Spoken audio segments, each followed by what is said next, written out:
Voici comment les riches parviennent à nous maintenir dans la pauvreté.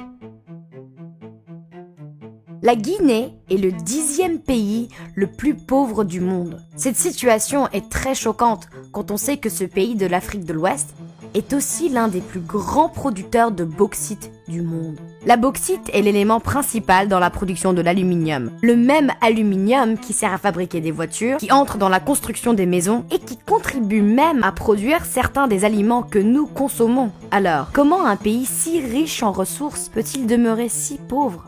Pendant les 50 dernières années, l'équivalent de plus de 400 milliards de dollars d'aluminium ont été produits à partir de la bauxite extraite de la seule mine de la CBG, la Compagnie des bauxettes de Guinée. Une plainte juridique récente révèle que la part de cette richesse réservée à la Guinée a été tragiquement limitée à 1,2%. Du fait que Alcoa, la société qui gère les opérations de la CBG, refuse obstinément de laisser aux Guinéens leur part des profits de cette exploitation minière. À titre d'exemple, bien que le gouvernement guinéen ait officiellement désigné Nanko Shipping, une société guinéenne à transporter 50% de sa bauxite, Alcoa refuse d'honorer cette partie de l'accord. Pendant ce temps, la même Alcoa continue d'assurer le transport de cette part guinéenne et récolte ainsi les bénéfices financiers qui en découlent, privant le pays d'une énorme bouffée d'oxygène économique. Et pourtant, en Guinée aujourd'hui, plus de 55% de la population vit en dessous du seuil de pauvreté. Seul un ménage sur 5 a accès à l'électricité. Le pays vit un manque chronique de ressources médicales essentielles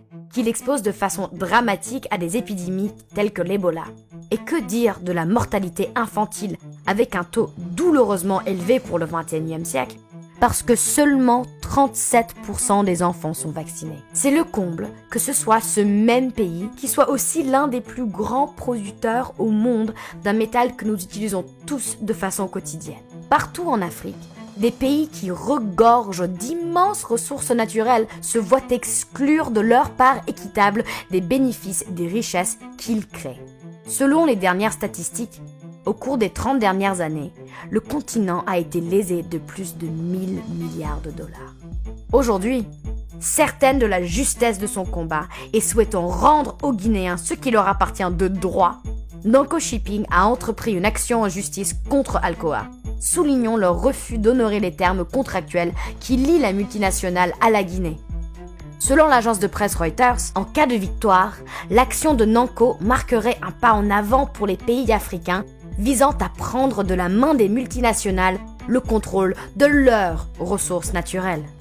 D'où le présent appel pour fermement soutenir notre action désintéressée. Signez la pétition adressée à Alcoa sur le site www.howtherichkeepusporecom.